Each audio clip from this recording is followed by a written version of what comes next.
को बता देता हूं कि ये इन्वेस्टमेंट आपके लिए बहुत ही वर्थफुल रहने वाली है। अगर आप 1 साल के लिए यस बैंक में अपना पैसा इन्वेस्ट कर देंगे तो आपका पैसा 1 गुने से 2 गुना यानी कि आपका पैसा डबल और ट्रिपल तक हो जाएगा। इतनी पोटेंशियल है यस बैंक के अंदर।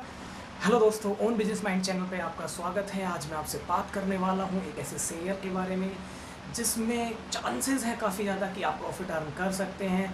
तो इसका टेक्निकल कैसा है, क्या इसमें हमें इन्वेस्ट करना चाहिए या इन्वेस्ट नहीं करना चाहिए, क्या न्यूज़ इसके बारे में चल रही है। फ़िलहाल आज के टाइम पे जो शेयर है वो अपने वैल्यू पर बहुत कम पर ट्रेड कर रहा है। पहले शेयर काफ़ी हाई हुआ करता था। तो बता देता हूँ आपको शेयर का नाम। मैं आपसे बात कर रहा हूँ यस बैंक के बारे में। तो क्या यस बैंक हमारे लिए प्रॉफिटेबल है, क्या हमें उसमें पैसा लगाना चाहिए या नहीं लगाना चाहिए। अगर मैं इन्वेस्टमेंट पर्पज़ से बात करूँ तो यस बैंक कैसा रहने वाला है, या मैं BTST या BTSTT के बारे में बात करूँ तो यस बैंक कैसा रहने वाला है। चलिए शुरू करते हैं। ये आपकी स्क्रीन पे देखिए, यहाँ पे आपको ये जो पिक्चर दिखाई दे रही है इसमें एक न्यूज़ है। और इस न्यूज़ में मैं क्या बता रहा हूँ आपको कि अभी डिक्लेरेशन यस बैंक की तरफ से आया है कि उन्होंने 35,000 करोड़ के जो ड्यूज थे वो RBI को वापस कर दिए हैं। यानी कि जो पैसा रिजर्व बैंक का इन्होंने ओन किया हुआ था उसमें से इन्होंने 35,000 करोड़ रुपए वापस कर दिए हैं। यानी कि डेब्ट का एक अच्छा खासा अमाउंट या RBI को इन्होंने एक अच्छा खासा अमाउंट वापस किया हुआ है। तो इसको हम कंसीडर कर सकते हैं एक पॉजिटिव साइन की तरफ। आगे अगर मैं बात करता हूं तो हमारे सामने ये जो इमेज है इसमें GNPA और NNPA के बारे में मैं आपको ये चार्ट शो कर रहा हूं।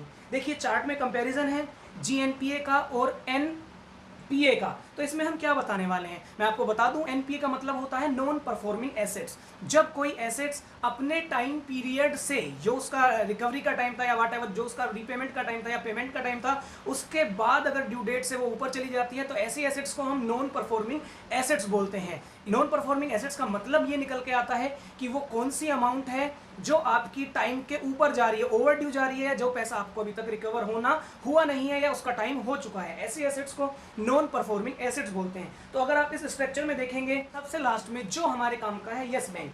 अगर हम देखें तो यस बैंक का लगभग 17% के आसपास ये दिखा रहे हैं NPA। यानी कि NPA के पॉइंट ऑफ व्यू में बात करूं तो बैंक का ये NPA काफ़ी ज़्यादा है, जो एक नेगेटिव साइन बनकर आता है इन्वेस्टमेंट के पॉइंट ऑफ व्यू से। लेकिन ये स्ट्रक्चर पुराना है, मैनेजमेंट पूरा बदल चुका है, नया मैनेजमेंट आया है। जितना बुरा टाइम इस बैंक के लिए आना था वो आ चुका है। अब बैंक जितना भी आगे बढ़ेगा रिकवरी की तरफ बढ़ेगा। तो अगर मैं आगे बात करता हूं तो ये एक बेसिक सा चार्ट है जो आपकी स्क्रीन के ऊपर है। ये एक वीक का फ्लो है यस बैंक का कि कैसे बैंक ने मूवमेंट की है, कब ऊपर गया, 16 को क्रॉस किया है, 15 पे आया है, फिर 14 पे भी 14 से ऊपर रहा है, 15.5 के आसपास रहा है। तो एक वीक में इस इमेज में मैं आपको शो कर रहा हूं कि कितने सारे मूवमेंट, कितनी वॉलेटाइल रहा है ये शेयर इस वीक के अंदर। और काफ़ी ऊपर नीचे शेयर ये रहा है, जो थोड़ा सा प्रॉफिट मेकिंग के साथ साथ थोड़ा रिस्की भी होता है। ये पूरे एक दिन का चार्ट है। इस दिन में 15.80 पे ये शेयर ओपन हुआ था, उसके बाद 15.40 तक ये नीचे गया और इसी तरीके से वोलेटाइल इसका नेचर रहा। चलिए एक पॉइंट ऑफ देख लेते हैं हम, जिसको बोलते हैं कासा रेशियो। कासा जो होता है वो होता है current account and saving account का रेशियो। तो अगर मैं बात करूं तो आप अपनी स्क्रीन पे देख रहे हैं ये इमेज कि कोटक महिंद्रा बैंक का जो रेशियो है वो 57% का है। अब ये कासा रेशियो होता क्या है, जितना ज़्यादा ये रेशियो होता है उतना बेनिफिशियल माना जाता है किसी भी बैंक के लिए। तो कोटक महिंद्रा की बात करूं तो 57 का है, स्टेट बैंक ऑफ इंडिया की बात करूं तो 45 का है, पंजाब नेशनल बैंक 44 का, और सबसे लास्ट में अगर आप यस बैंक देखें तो यस बैंक का ये 26 का है।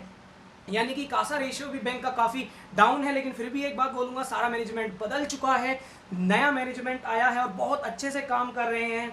बीच बीच में उन्होंने अपनी डिक्लेरेशन दी है, जिसमें एक न्यूज़ आई थी कि उन्होंने RBI के 35,000 करोड़ रुपीज़ को वापस कर दिया है, जो भी एक बहुत अच्छा साइन था। अब आप आगे देख सकते हैं, मैं बात कर रहा हूँ ये बैंक के डिपॉजिट हैं, जो बैंक के डिपॉजिट चेंज हुए हैं। यहाँ पे मैं फाइनेंशियल ईयर 19, फाइनेंशियल ईयर 20 और फाइनेंशियल ईयर 21 के फर्स्ट क्वार्टर के बारे में आपको बताने वाला हूँ। तो आप फाइनेंशियल ईयर 19 में देखेंगे तो Q1 से Q4 तक की जो जर्नी रही है वो अपवर्ड रही है।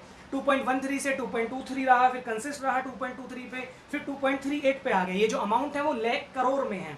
आगे बात करते हैं हम फाइनेंशियल ईयर 20 पे आते हैं तो यहाँ पे थोड़ा सा डाउन आया। Q1 में ही डिपॉजिट 2.26 हुआ, फिर 2.09 हुआ, फिर 1.16 पे पहुंच जाता है एंड Q4 में ये घट के 1.5 रह जाता है। फिर हम आगे देखते हैं तो आगे हमारा जो ये Q1 आता है, इस Q1 में ये फिर से 1.17 यानी कि Q1 जो आया है फाइनेंशियल ईयर 21 का, उसमें फिर से ये हमारा डिपॉजिट जो है बढ़े हैं, यानी कि लोगों ने स्वीकार किया है यस बैंक की इंपॉर्टेंस को। उन्हें लगता है कि जितना बुरा टाइम यस बैंक में आने वाला था आ चुका है, अब यस बैंक के लिए जो भी होगा अच्छा ही होगा। कि यस बैंक के अंदर 79% जो स्टेक है वो अदर बैंक्स ने खरीदा है। 7 बैंकों ने मिलकर एसबीआई भी जिसमें एक बैंक है, यानी कि एसबीआई एंड 7 बैंक, एसबीआई को लगा के 8 बैंक हो जाते हैं। तो आप क्या समझते हैं, कोई भी बैंक अगर इन्वेस्ट कर रहा है यस बैंक के अंदर तो वो इसलिए कर रहा है कि उसका पैसा डूब जाएगा? क्या वो चाहता है उसका पैसा डूब जाए? नहीं, किसी भी हाल में नहीं। तो मैं आपको बता देता हूं